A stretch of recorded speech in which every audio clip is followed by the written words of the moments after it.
Hello, my name is Daniel and I'm 11 years old. I go to Mason Intermediate. I am also studying Chinese at the Greater Cincinnati Chinese School. 这个故事是一个古代的皇帝奖赏一个诚实的孩子。Today I'm reading The Empty Pot by Demi.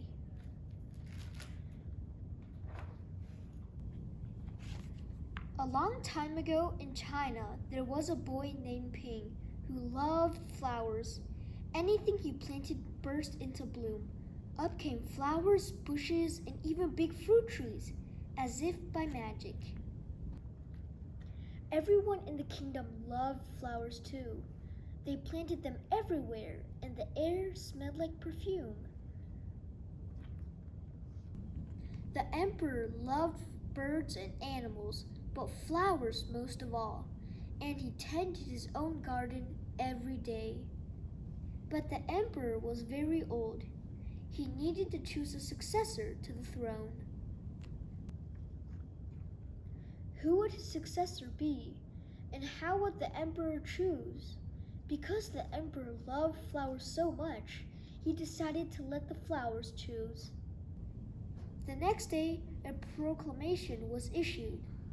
All the children in the land were to come to the palace.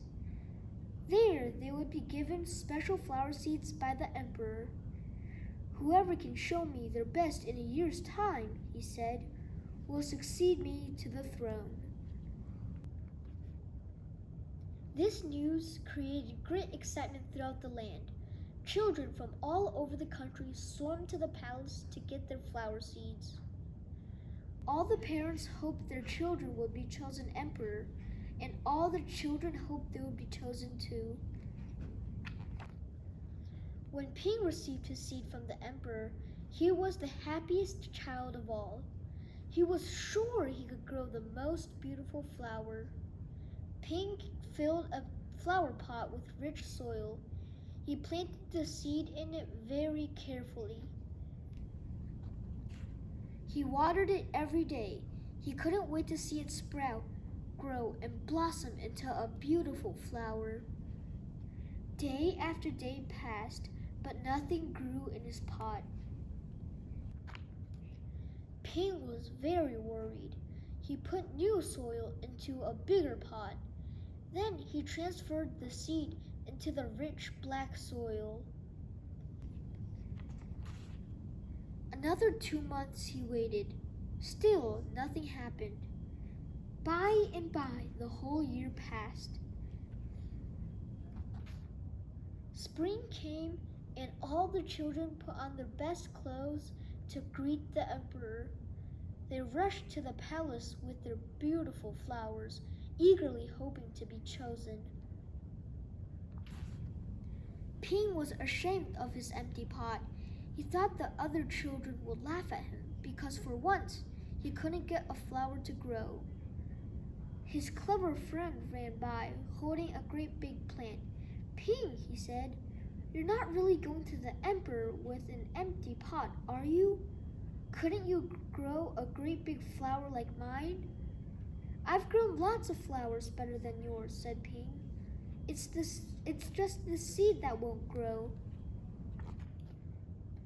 Ping's father overheard this and said, you did your best, and your best is good enough to present to the emperor.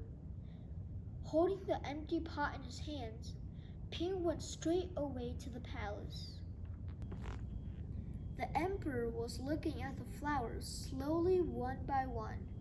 How beautiful all the flowers were, but the emperor was frowning and did not say a word. Finally, he came to Ping. Ping hung his head in shame, expecting to be punished. The emperor asked him, why did you bring an empty pot? Ping started to cry and replied, I planted the seed that you gave me and I watered it every day, but it didn't sprout. I put it in a better pot with better soil, but it still wouldn't sprout. I tended it all year long, but nothing grew. So today I had to bring an empty pot without a flower. It was the best that I could do. When the emperor heard these words, A smile slowly spread over his face, and he put his arm around Ping. Then he exclaimed to one and all, "I have found him! I have found the one person worthy of being emperor. Where you got your seeds from, I do not know, for the seeds I gave you had all been cooked, so it was impossible for any of them to grow." I admire Ping's great courage to appear before me with the empty truth. Now I shall reward him my entire kingdom and make him emperor of all land. The end.